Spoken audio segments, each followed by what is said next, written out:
زرد از قلم سیدہ پارٹ 2۔ میں کسی کو کچھ نہیں بتاؤں گا اور وہ سی ڈی بھی تجھے دے دوں گا۔ اس کے سامنے رکھی کرسی کھینچ کر وہ اس پر براجمان ہوا۔ اس کے انداز میں آج ایک الگ ہی غرور جھلک رہا تھا، اور کیوں نہ جھلکتا، آخر اس کے سامنے اس جگہ کا سب سے طاقتور آدمی بے بس بیٹھا تھا۔ اس کی بات سن ایم ایس کے چہرے پر سوالیہ نشان ابھرا۔ لیکن میری ایک شرط ہے۔ ایم ایس کی جانب سے کوئی جواب نہ پا کر اس نے آگے بات بڑھائی۔ اب کی بار ایم ایس کے چہرے پر واضح پریشانیاں تھیں۔ تو ہاں کر دے۔ اس نے اس کی دکھتی رگ پر ہاتھ رکھا۔ ہرگز نہیں، میں مر جاؤں گا مگر اپنی بیٹی پر اتنا بڑا ظلم نہیں ہونے دوں گا۔ وہ اس کی بات سن ایک دم بھڑک اٹھا۔ بھلے وہ خود دوسروں کی بیٹیوں کو برباد کرتا آیا ہو، مگر اپنی بیٹی اسے بہت عزیز تھی، اس کی جان بستی تھی اس میں۔ ٹھیک ہے تو پھر بھول جا سی ڈی کو اور کل 1 کروڑ روپے لے کر آ جانا۔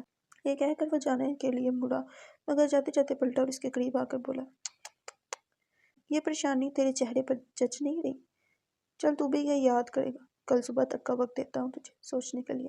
آخر کو اتنے پرانے تعلقات ہیں ہمارے، تو اچھی طرح سوچ سمجھ لے اور مجھے صبح کال کر کے اپنا فیصلہ سنا دینا۔ ہاں ہاں ہاں۔ وہ کمینگی سے ہنسا ایم ایس کو فکر مند چھوڑ وہ وہاں سے چلا گیا۔